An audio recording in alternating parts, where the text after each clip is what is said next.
I think we're safe now. Welcome to the first episode of Game Detective, a series where we will investigate all things gaming and fuck, maybe we'll even solve something. If you haven't noticed, I'm the detective, but in disguise. You see, the League addicts are after me because today is a special day. Today is the day that we're gonna unmask League of Legends. We're gonna dig deep and expose every little fucking thing about League of Legends. It's gonna be beautiful. It's gonna be beautiful. 4 years I've been playing this game. 4 years I've been dreaming about being in the LCS. Now I can explain that. And after 4 years, I'd like to say that I've recovered from this time-consuming habit, and now I'm here, ready to perform my last curtain call. Personally, I am excited to fucking tear this game apart. It will be more satisfying than destroying the Nexus. It will be more satisfying than hitting the dancing grenade just right. Now don't get me wrong, I don't hate the game that much. I mean, we all have our great moments, and I've learned a lot from the game. Be aware of your surroundings. That's basically it. But on a serious note, the majority of what I've learned from the game is just downright depressing. So with that said, let's crack down on the case that is League of Legends. And man, that's a lot of bullshit. First, let's talk champions.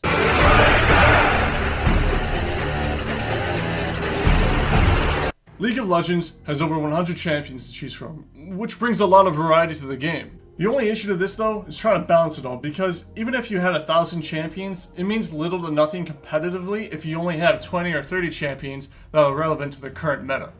You could bring up the argument that the meta is always shifting, but it seems as though as soon as one champion enters the meta, another champion leaves the meta. If you sincerely want to achieve a high rank in League of Legends, it's as though you have to become a slave to the meta. I've seen people with low rank boost themselves all the way to Diamond just by abusing what is OP during that patch. And if that's the sort of thing you want determining rank, then no wonder why the system is fucked. And there's always gonna be that person. But I play League of Legends for fun! Whoa, whoa, whoa, whoa, whoa! Whoa. You play League of Legends for fun? So you play a video game for the sole intention to have fun and amusement? Oh shit, that's amazing! Say you're the type of player who likes to play in normals with the Kali, because you like those Asian women. And you're a fucking weeaboo. Go ahead, do your thing, but when you get matched against a meta pick or a very sweaty Riven player who thinks that they're good for slaughtering chill players in normals, tell me how fun it is to go 0-5 and watch the death screen for the whole match. Ask your team how much fun they're gonna have when they have to deal with a fed enemy. And spoiler, it's not that fun. Despite the meta and the lack of balance, maybe we should appreciate all these new champions and reworks. It keeps the game fresh and adds something new to it.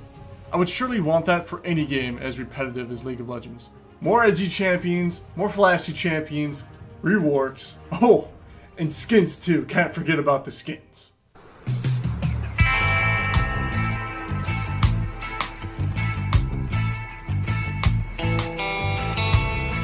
I personally have nothing against skins. I mean, League of Legends is a free game, and it needs to make money to continue to support itself. When it comes to skins, there's gonna be people who are like, another skin for Lux?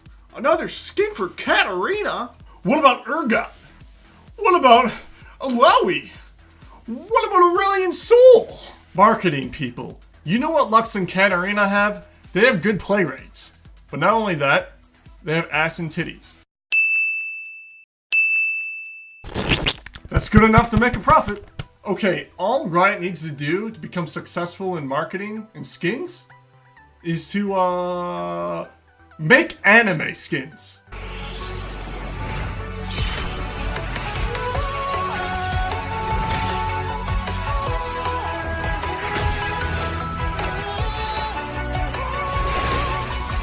Oh wait, we already have that. Star Guardian. And you should already know how successful that turned out, considering we have 3 waves waiting for the 4th. 4! Star Guardian Derek, please. But you know what would really make a profit for Riot? Hear me out. An ultimate skin for Yasuo. Or Zed. It would get all the edgelords and weeaboos to go crazy and type in their mom's credit card information faster than you can blink. Is a leaf's only purpose to fall? Just please don't make it a gemstone skin. Gems are truly outrageous. What? An ultimate skin for Misfortune? Right, this doesn't make any fucking sense. What about top lane? We got 2 ultimate skins for ADCs and we don't even have one for top lane? What about the top lane mains? What about Ornn? But you literally do not have a single fucking player on the live design team who plays top lane. Not even fucking one. So they look at this shit and they go, oh, but man, you can play a tank. You can play like Ornn. Don't you want to play Ornn? I'll play Ornn. It's so fun. It's like I can almost sense someone typing in the comment section. Oh, Dusty, you're so ungrateful for the skin. Shut the fuck up. Oh, I'm sorry. That must be why I'm dishonorable. Guess I won't be getting those free cases. I mean Hex Tech chests. Before we get into actual gameplay, let's get into runes and spells.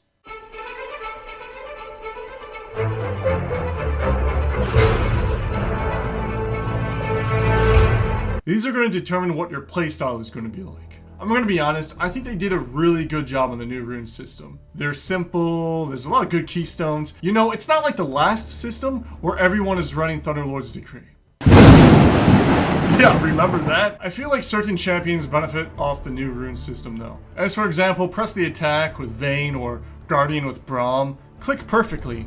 Meanwhile, when I play Jhin, I can run Arcane Comet, or I can run Fleet Footwork. They're okay, but they just don't click. Next, we have Summoner spells. Now, there's not a whole lot to say about it, considering it's almost going to be Flash and another spell depending on what position you're playing.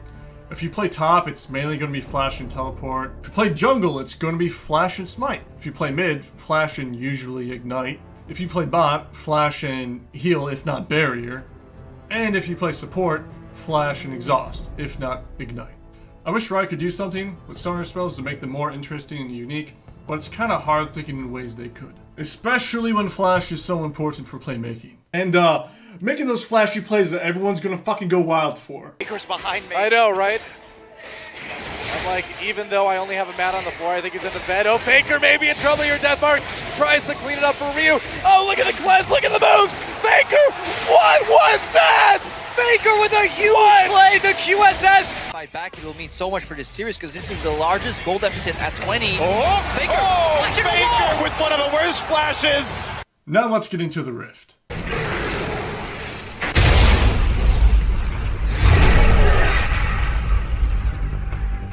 Now I'm not going to go over Twisted Treeline, Howling Abyss, or any of those other irrelevant game modes. I prefer the real League of Legends.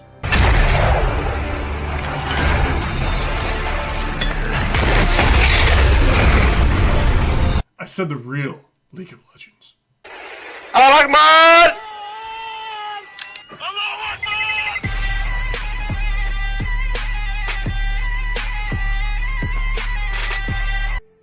Perfection. Summoner's Rift, unbalanced teams of 5, and questionable team fights. It all starts off with Champion Select, and although the game hasn't started, your fate is already sealed. Unless you can Q-dodge. We have a kid playing Teemo top who wants to have a build he saw off YouTube.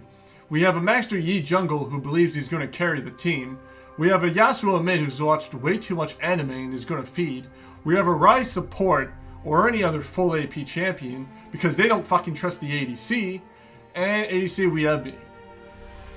I'm going to feed too. Usually I'm the ADC. Unless my team doesn't know the significance of ability power. Then I go APC. Not always is your team composition going to be dog shit, but most of the time it will be. Most players seem to want to do their own thing regardless to others, and that fucks everything up because League of Legends is a team game. Which brings me to the topic. Elo.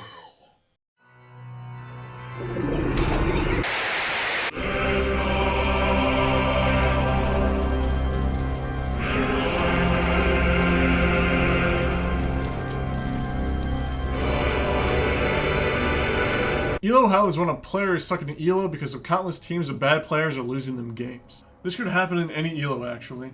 Bronze through Diamond. Hell, it could even happen at Worlds. Take Faker, arguably the best League of Legends player. He lost at Worlds, 0-3 against Samsung Galaxy, despite his skill. All because his team underperformed. Of course, Worlds isn't about Elo, and each pro player is skilled at the game unlike real League of Legends. But by evaluating this, you find that Elo Hell is just another phrase for team-reliant game. This doesn't mean you can't carry a game or that you can blame your team, as there's always something you could have done better. It means that even if you're the best player and you have the best performance, your team can still hold you back and lose you the game. This sucks because with any game, you should be rewarded with the time and effort you put in, but with League of Legends, you're always going to have to depend on others.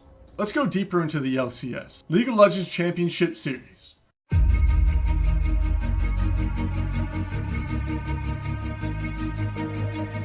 I find it very interesting to watch the top players of League of Legends go at it in the most intense plays.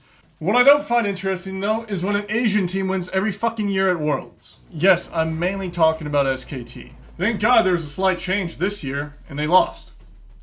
To another Asian team. North America.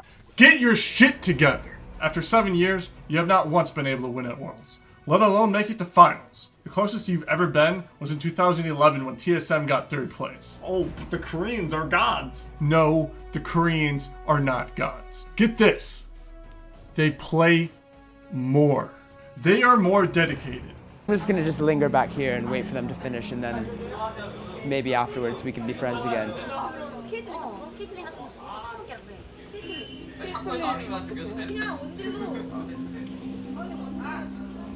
We were having fun up until a second ago, and now all everyone's doing is just tapping away at a computer. They don't even serve alcohol here. TSM, Cloud9, CLG, and all the other NA teams. What the fuck are you doing? Playing Xbox? Beating it to hentai? Beating each other off?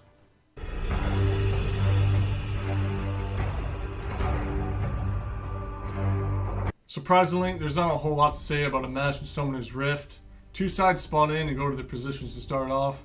Hopefully some dumbass doesn't get killed by an obvious early invade. Anyway, the first 15 to 20 minutes is spent farming creeps during what is called laning phase.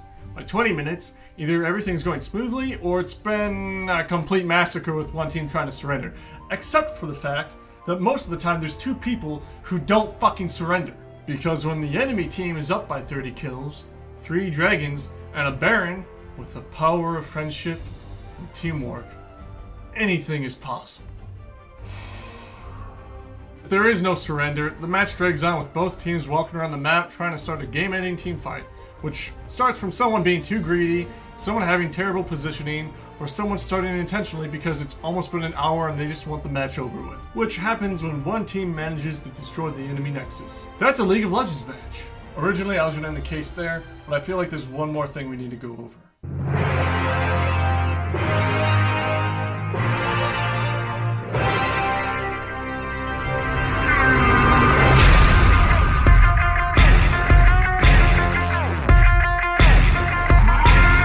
Now, of course, League of Legends is known by many to have a toxic community. What Riot and many people don't understand is that with any super competitive game, whether it's a video game or a physical sport, there's always going to be conflict. Or toxicity. Whatever you want to call it. That's just how things are. The League of Legends community isn't the problem. It's just us. It's people getting frustrated over a game. That's normal. So now, unlike many of the people out there, I'm not going to butcher the League community for being toxic. The real issue are players who intentionally feed, go FK, and pick Yasuo mid when there's no ability power. Well, that and players are just fucking annoying. I swear to God, if I hear another joke or insult about salt, or another reference to 200 IQ, I'm gonna fucking kill myself. Oh shit.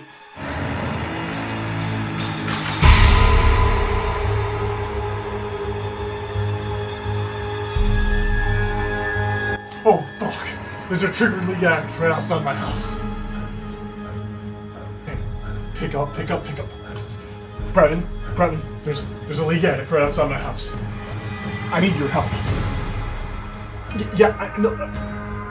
You're the fucking support. You're supposed to help me. Please help me. He's coming from the jungle. You know what to do.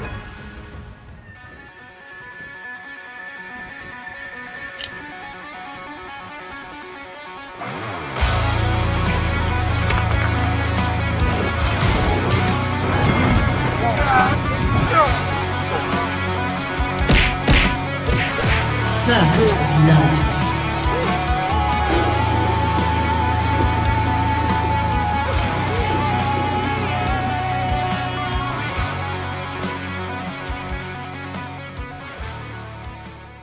That's the case of League of Legends.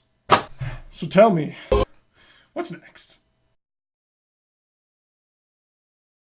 And no, I do not care about your diamond border.